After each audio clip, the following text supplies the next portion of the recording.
Hey everybody, welcome back to the channel. In today's video, I'm going to be building this vanity. This is a single vanity with the sink on the right side. So the doors are here for the sink. It's going to have a square bowl sink. And this side is a bank of 3 drawers. This tower here with adjustable shelves is going to sit once the countertop is installed and this is pushed into a corner. This is going to sit on the top. You can see I have the separate toe kick skins and the top piece, which is going to be cut by the builder who's installing this and wrapped around the top of that where it meets the ceiling. These are all made from 18 millimeter pre-finished maple plywood. That's what I use for the cabinets. I have soft close Blum hinges. You're going to see that. I've showed you how to do that before, how to install those. Those are the tool-free clip-on hinges. I have on this build here a side mount soft close drawer slides. We have full extension drawers on this. All right, guys, so let's start building it, and I'll see you when it's all over. So the first thing I do, like any other build, is to break down a full sheet of plywood. I just got a fresh shipment in of about 10 sheets of the maple pre-finished plywood. So I'm going to be breaking down the sheet here, and this is my sliding table saw from Maxewa. You guys have seen this now for a few previous videos. I've been showcasing this saw. I partnered up with them on this now. Some of you have asked me, is this a full sponsorship? Did they give you the saw? No, they did not give me the saw for free. I did pay for, I would say, about 3/4 of the saw in exchange for obviously doing some, some quick videos for them and whatnot. But it's a great saw, and you can see the ease of use and the actual time-saving production here of breaking down sheets all in one place. It's great for sheet goods. It's great for solid wood. And basically, what I like about it is that I have eliminated, if you can see the whole left side from you, it's your right side viewing the screen. My side of the saw is the left side when I'm standing in front of the saw. That whole left side has now been wide open for me, and I was able to just put my miter saw over there. So, and that's because I eliminated the 3 cross-cut station MFT setup that I had, which I had to use the track saw for. I used to have to break down the sheets with the track saw, then bring them over to the table saw, then bring them over to the cross-cut station. So now that's all been eliminated. You can see I just throw the sheet right onto this panel cart that I have. I've had this panel cart in my attic in my old house for a couple of years, and I actually forgot that I had it. And when I moved and I was bringing everything over to the new house here, and I said, let me hold on to it because I had the hopes of getting a sliding table saw one day. So you can see here what I'm doing is I have the fence pulled back a little bit here so I can make my rips with the slider safely, and I don't have to rely on using brute strength anymore to wrestle this through a table saw or have it on a separate track saw station and break it down with a track saw. I just put it up against that rip fence and run it through, and I get all my widths cut at the same time.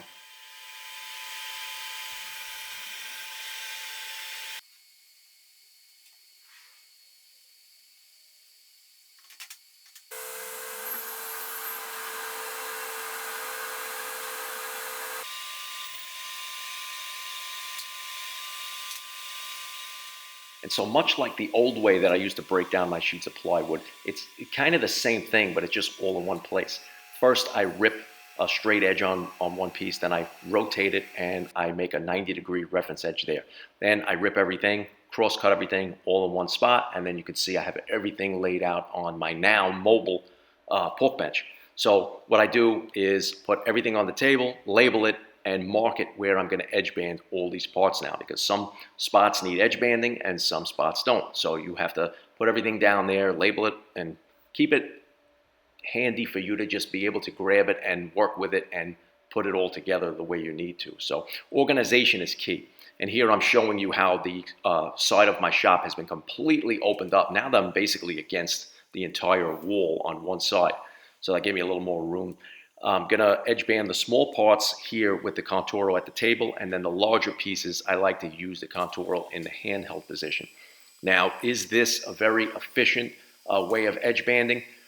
For a small shop, yes, but at the same time, I'm having a lot of production jobs, and I'm booked like all the way through to like 2027 already with kitchens and bathrooms and just so much custom furniture and crazy stuff that I'm probably going to have to eventually get an edge banding machine that does everything by itself, trims it, you know, burnishes the ends and all that stuff for me, so I don't have to go nuts anymore.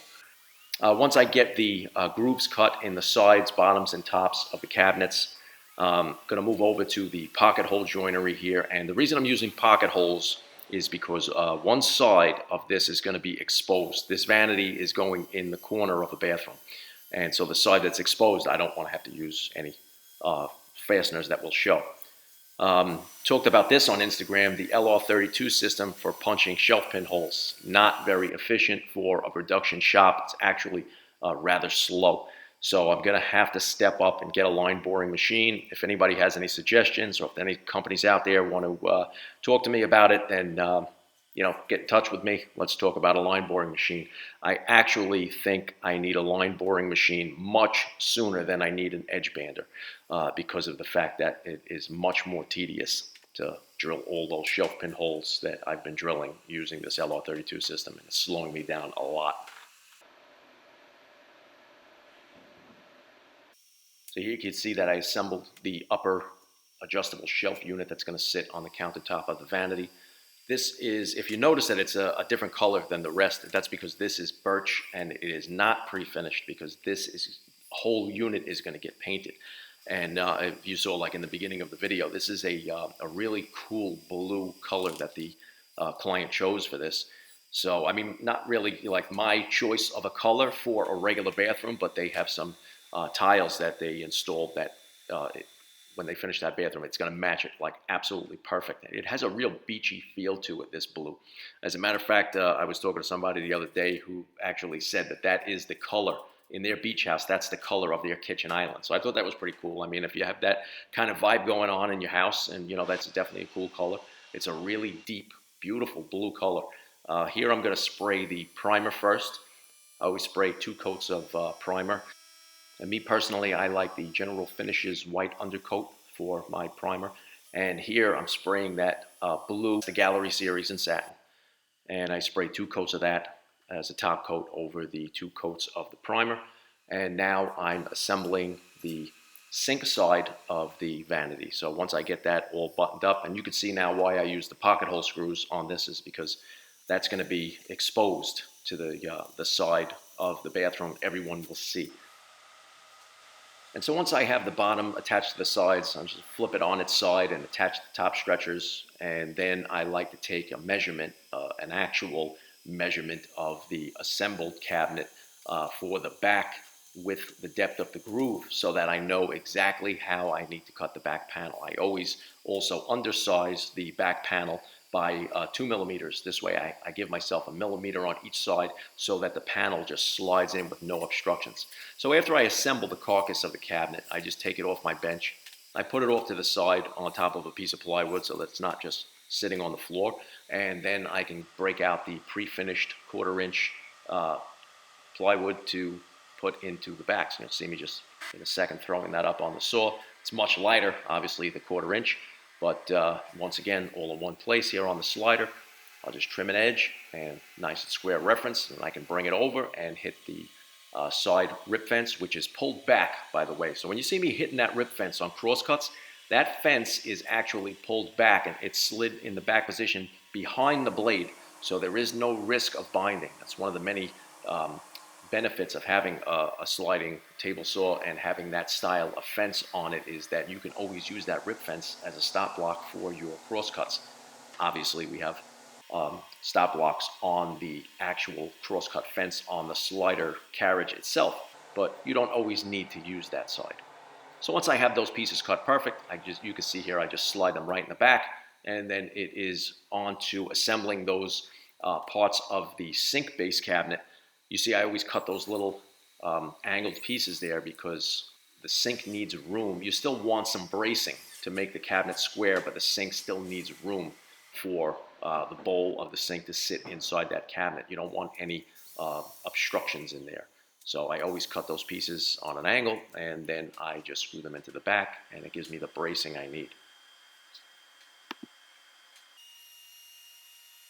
Once I have both of the carcasses assembled, I can move on to taking my dimensions for the doors and the drawer fronts.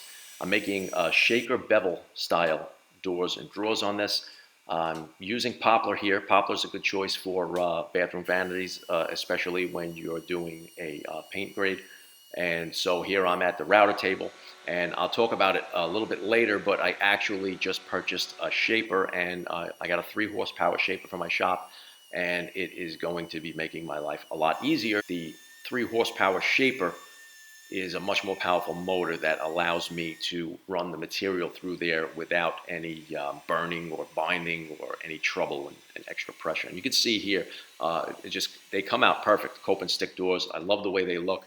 It's just a very subtle little bevel on the inside edge of that.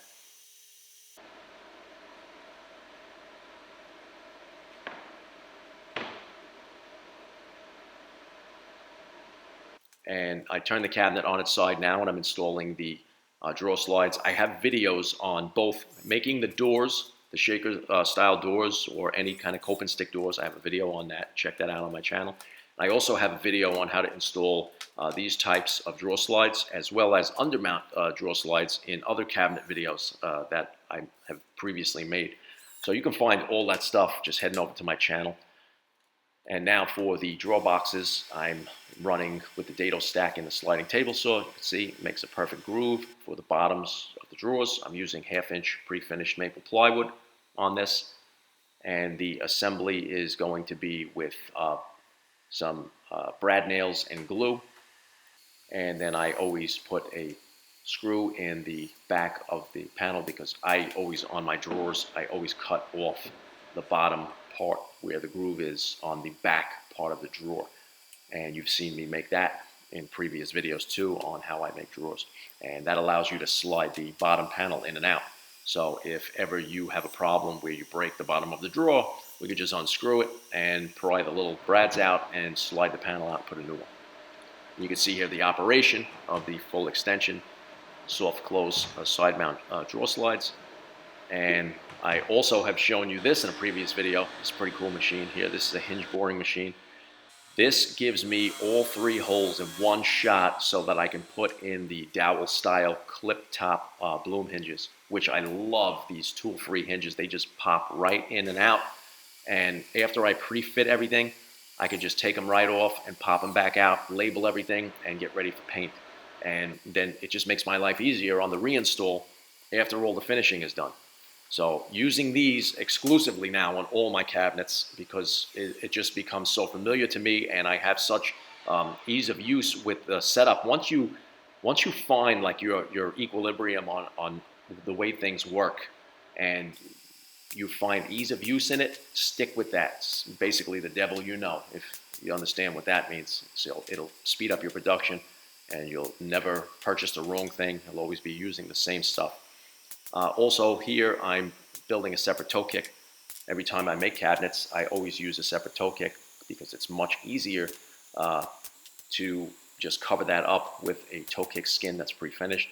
Also, I'm going to install this on the vanity, but when the contractor or builder, whatever you want to call them, gets it to the location where they're doing the bathroom, they have the opportunity to just unscrew this, put it where they're going to put it, and level that.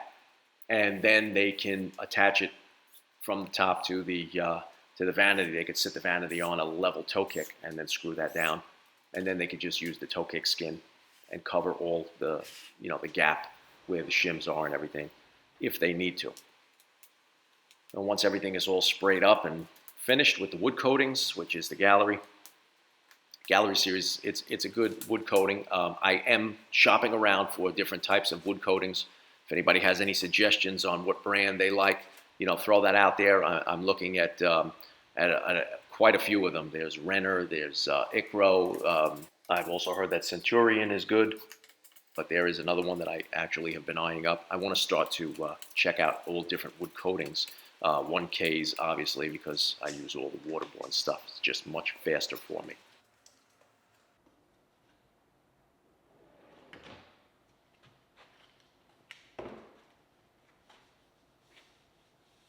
At first, I really was a little skeptical about this color, but it's not mine. The client chose this color, and it matches the tiles that were installed in their bathroom pretty well. And seeing it in my shop after it's all painted up, I actually really do like this color. It's really nice color. They wanted to go with the shaker style, so the Cope and Stick shaker with the bevel on there.